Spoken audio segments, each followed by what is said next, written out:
A partir de hoy vamos a dar un salto más y vamos a estudiar movimientos compuestos. Un movimiento compuesto, como su propio nombre indica, es la composición de dos o más movimientos.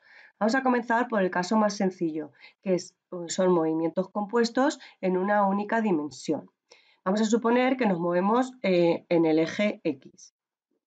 Para ello, nos vamos a imaginar que estamos en un aeropuerto en el cual pues, hay una cinta transportadora que se mueve, en nuestro caso, hacia la derecha con una velocidad v. Como sabéis, aunque estemos en una única dimensión, la velocidad es una magnitud vectorial, con lo cual, aparte de valor, tiene dirección y sentido.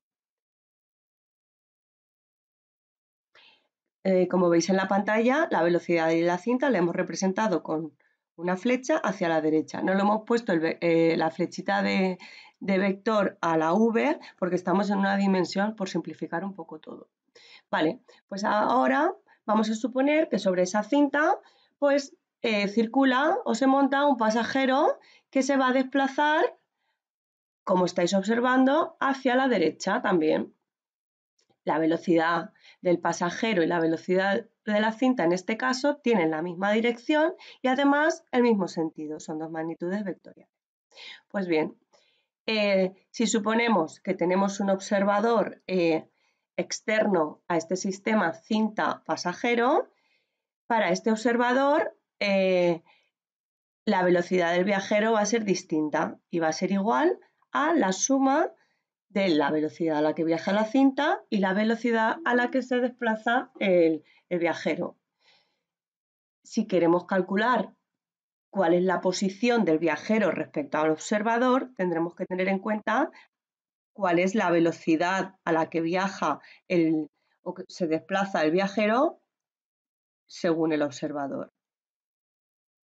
Y por tanto, la posición será igual a la posición inicial más la velocidad total por el tiempo, y esa velocidad total será la suma de las dos velocidades. Vale, pues vamos a complicarlo un poco más.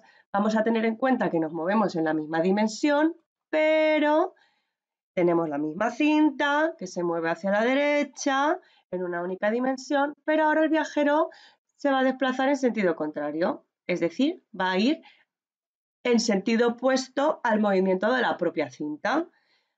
Con lo cual vamos a tener que su velocidad tiene la misma dirección que la cinta, pero en sentido contrario.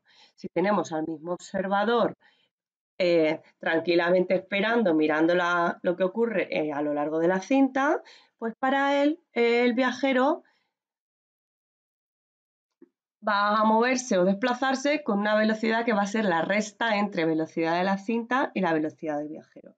En este caso he puesto velocidad de la cinta positiva y velocidad del viajero en negativo porque hemos considerado o supuesto que la velocidad de la cinta es hacia la derecha y la del viajero a la izquierda.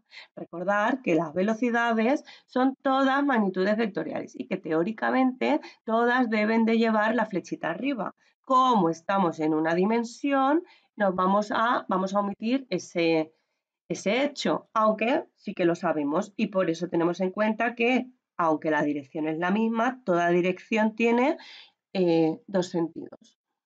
Vale, pues igual que antes, la posición que ocupa el viajero según el observador, ¿a qué va a ser igual? Pues va a ser igual a la posición inicial más la velocidad del observador por el tiempo. La velocidad del observador no es la velocidad del observador porque el observador está parado, ¿vale? Es la velocidad que observa el observador respecto, o sea, del viajero, del propio viajero. Y por tanto, pues será en este caso la diferencia. En general, la posición inicial es la posición que ocupa el viajero respecto al observador y el tiempo pues es la variable del movimiento.